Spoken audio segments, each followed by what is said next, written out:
आज हम लोग आपकी कक्षा 11 के अध्याय 2 में वात्सल्य शीर्षक से पद है जिसकी रचना कवि सूरदास जी ने की है। आज हम लोग इसकी व्याख्या सीखेंगे। बहुत ही सरल है, यदि आप थोड़ा सा भी ध्यान देंगे तो व्याख्या बहुत आसानी से आपको समझ में आ जाएगी। सबसे पहले इस पद्यांश में जितने भी शब्द आए हैं उन शब्दों को हम लोग देख लेते हैं और यदि कोई कठिन शब्द है तो उसका सरल अर्थ देख लेते हैं, फिर व्याख्या करते हैं।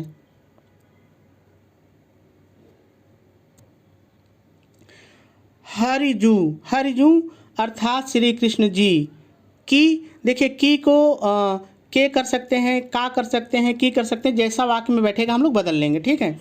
बाल मतलब बाल रूप, बाल मतलब बाल रूप। छवि माने सुंदरता, छवि माने सुंदरता। कहो मतलब कहता हूँ, कहो माने कहता हूँ। वर्ण माने वर्णन, वर्ण माने वर्णन। सकल माने सभी, सकल माने सभी। सुख की, सुखों की, सुखों की। शिव माने सीमा, शिव माने सीमा, यानी जिसके आगे कुछ हो ही नहीं सकता, सीमा। कोटि माने करोड़ों, कोटि माने करोड़ों। मनोज माने कामदेव, मनोज माने कामदेव। देखिए जो कामदेव है ना, ऐसा माना जाता है कि देवताओं में कामदेव से सुंदर कोई नहीं है, ठीक है। जैसे इस दुनिया में आप लोगों से सुंदर कोई नहीं है ना। तो मनोज माने कामदेव। शोभा माने सुंदरता, शोभा माने सुंदरता। हरणी, हरणी माने हरण करने वाला या बढ़कर है, हरण करने वाला या बढ़कर है, जैसा आपको अच्छा लगे। भुज, भुज माने होता है भुजाएं, भुजाएं, बाजू, भुजाएं। भुजंग माने सांप, भुजंग माने सांप, ठीक है।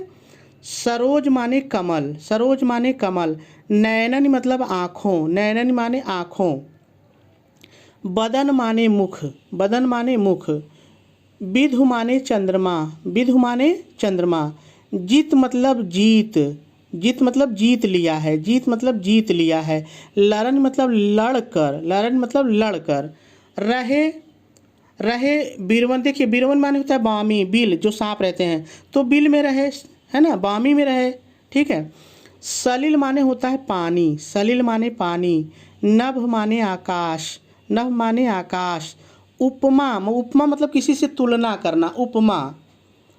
अपर मतलब दूसरी, अपर मतलब दूसरी। दूरी मतलब दूर, दूरी मतलब दूर। डरन मतलब डर कर, डरन माने डर कर। मंजू माने सुंदर, मंजू माने सुंदर। मेचक माने श्यामल, श्याम वर्ण, काला मत कहिए, है ना, काला नहीं अच्छा लगता। श्यामल या श्यामवर्ण या सांवले, जो आपको अच्छा लगे ले लीजिए। मृदुल, मृदुल माने होता है कोमल, मुलायम, कोमल, मुलायम। तनु माने तन, शरीर, तनु, शरीर। अनुहरत मतलब अनुकूल या अनुरूप, अनुकूल या अनुरूप, यानी जैसा शरीर है उसी के अनुसार। भूषण मतलब आभूषण। भरण मतलब भर रखा है या धारण कर रखा है, ठीक है। मनव माने मानो। देखिए मनव शब्द से ही पता चलता है कि यहाँ पर जो है उत्प्रेक्षा अलंकार है। और यहाँ पे देखिए सुभग, शिशु, शिशु, सिंगार, ये स की पुनरावृत्ति है। तो यहाँ पर जो स की पुनरावृत्ति है इससे पता चलता है कि इसमें जो है अनुप्रास अलंकार भी है।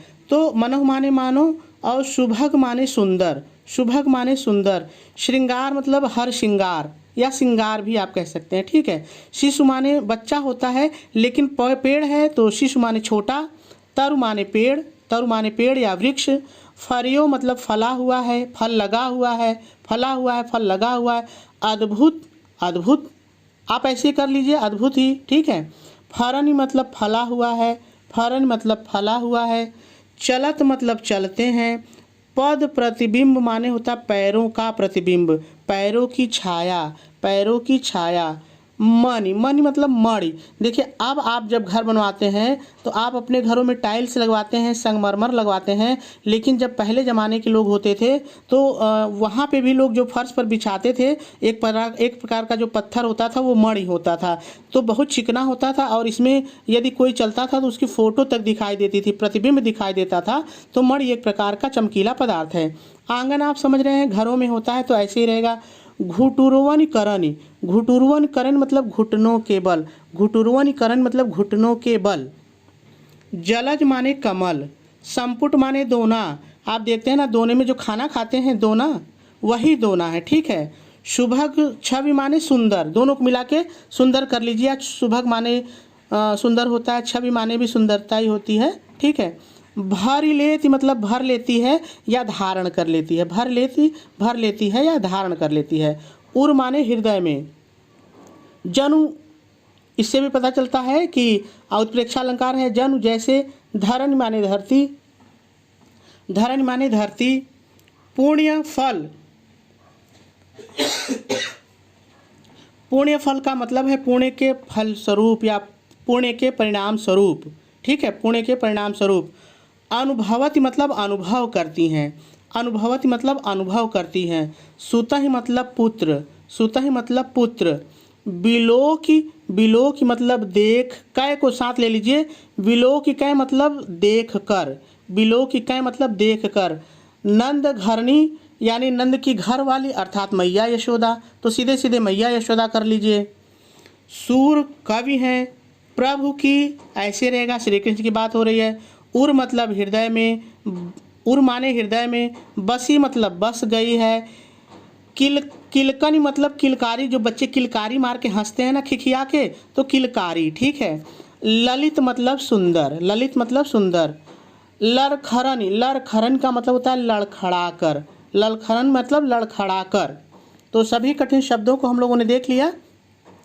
अब हम लोग को व्याख्या करनी है, लेकिन व्याख्या से पहले हम लोग थोड़ा सा संदर्भ की बात कर लेते हैं, प्रसंग की बात कर लेते हैं, फिर व्याख्या करते हैं। तो चलिए सबसे पहले हम लोग संदर्भ लिख लेते हैं। आप संदर्भ हेडिंग डालेंगे, डैश डालेंगे और डैश डालकर लिखेंगे प्रस्तुत पद्यांश हमारी पाठ्य पुस्तक हिंदी में संकलित वात्सल्य शीर्षक से उद्धृत है। पूर्ण विराम लगा के आगे लिखेंगे इसके रचयिता महाकवि सूरदास जी हैं और आपका संदर्भ पूरा हो जाएगा। चलिए अब प्रसंग की बात करते हैं। आप प्रसंग हेडिंग डालेंगे, डैश डालेंगे और डैश डाल करके लिखेंगे प्रस्तुत पद्यांश में कवि सूरदास जी अपने आराध्य प्रभु श्री कृष्ण के बाल स्वरूप की सुंदरता का बहुत ही सुंदर और मार्मिक वर्णन किया है और आपका जो प्रसंग है वो भी पूरा हो जाएगा। चलिए अब व्याख्या की बात करते हैं। आप व्याख्या हेडिंग डालेंगे, डैश डालेंगे और डैश डाल करके पहले थोड़ा सा आपको अपनी तरफ से जोड़कर लिखना है। आप अपनी तरफ से क्या जोड़ करके लिखेंगे ध्यान से सुनिए। प्रस्तुत पद्यांश में कवि सूरदास जी अपने आराध्य प्रभु श्री कृष्ण जी के बाल रूप की सुंदरता का वर्णन करते हुए कहते हैं, मैं, अब आ जाइए पद्यांश पर। मैं प्रभु श्री कृष्ण जी के बाल रूप की सुंदरता का वर्णन करता हूँ। उनकी सुंदरता, अपने जोड़िए, उनकी सुंदरता सभी सुखों की सीमा है। फिर अपने जोड़ के लिखना है अर्थात उनकी सुंदरता सभी सुखों से बढ़कर सुख प्रदान करने वाली है और करोड़ों कामदेव की सुंदरता का हरण करने वाली है। पूर्ण विराम लगाएंगे और आगे फिर थोड़ा सा पहले अपनी तरफ से जोड़ेंगे और जोड़ करके लिखेंगे उनकी सुंदरता को देखकर ऐसा प्रतीत होता है जैसे, इतना आपने जोड़िए, उनकी सुंदरता को देखकर ऐसा प्रतीत होता है जैसे उनकी भुजाओं ने सर्प को, उनकी आँखों ने कमल को और उनके मुख ने चंद्रमा को लड़कर जीत लिया है। जिसके कारण, अपने जोड़िए, जिसके कारण सांप बिल में, कमल पानी में, चंद्रमा आकाश में छिप गए हैं तथा अपने जोड़े तथा अन्य दूसरी उपमाएं डर कर दूर जाकर छिप गई हैं। पूर्ण विराम लगाएंगे और आगे फिर लिखेंगे बालक श्री कृष्ण का, इतना आपने जोड़िए, बालक श्री कृष्ण का शरीर सुंदर, श्यामल और कोमल है तथा वे अपने, इतना आपने जोड़े, तथा वे अपने अनुरूप आभूषणों को धारण कर रखा है। फिर आपको अपने जोड़ना है, जिसे देखकर ऐसा लगता है, अपने जोड़िए, जिसे देखकर ऐसा लगता है मानो सुंदर श्रृंगार के छोटे वृक्ष ने अद्भुत फलों को धारण कर रखा है। पूर्ण विराम लगाएंगे और आगे लिखेंगे। फिर थोड़ा सा अपने से जोड़ेंगे, जब बालक श्री कृष्ण, इतना आपने जोड़िए, जब बालक श्री कृष्ण मड़ियों से युक्त आंगन में घुटनों के बल चलते हैं, तब उनके पैरों के प्रतिबिंब को देखकर ऐसा लगता है, अपने जोड़िए, देखकर ऐसा लगता है जैसे धरती ने कमल के दोने में उनकी अपने जोड़ना है, उनकी सुंदर छवि को भर के अपने हृदय में धारण कर लिया है। फिर पूर्ण विराम लगाएंगे और आगे लिखेंगे, मैया यशोदा अपने पुत्र बाल श्री कृष्ण को देख करके अनुभव करती है कि यह उनके पुण्य का परिणाम है, जो उन्हें बालक श्री कृष्ण जैसे पुत्र की प्राप्ति हुई। अपने जोड़ना है कि उन्हें बालक कृष्ण जैसे पुत्र की प्राप्ति हुई। सूरदास जी कहते हैं, प्रभु श्री कृष्ण की सुंदर किलकारी और लड़खड़ा कर चलने की सुंदरता मेरे हृदय में बस गई है। पूर्ण विराम लगा देंगे और आपकी व्याख्या पूरी हो जाएगी। चलिए अब हम लोग काव्य सौंदर्य देख लेते हैं।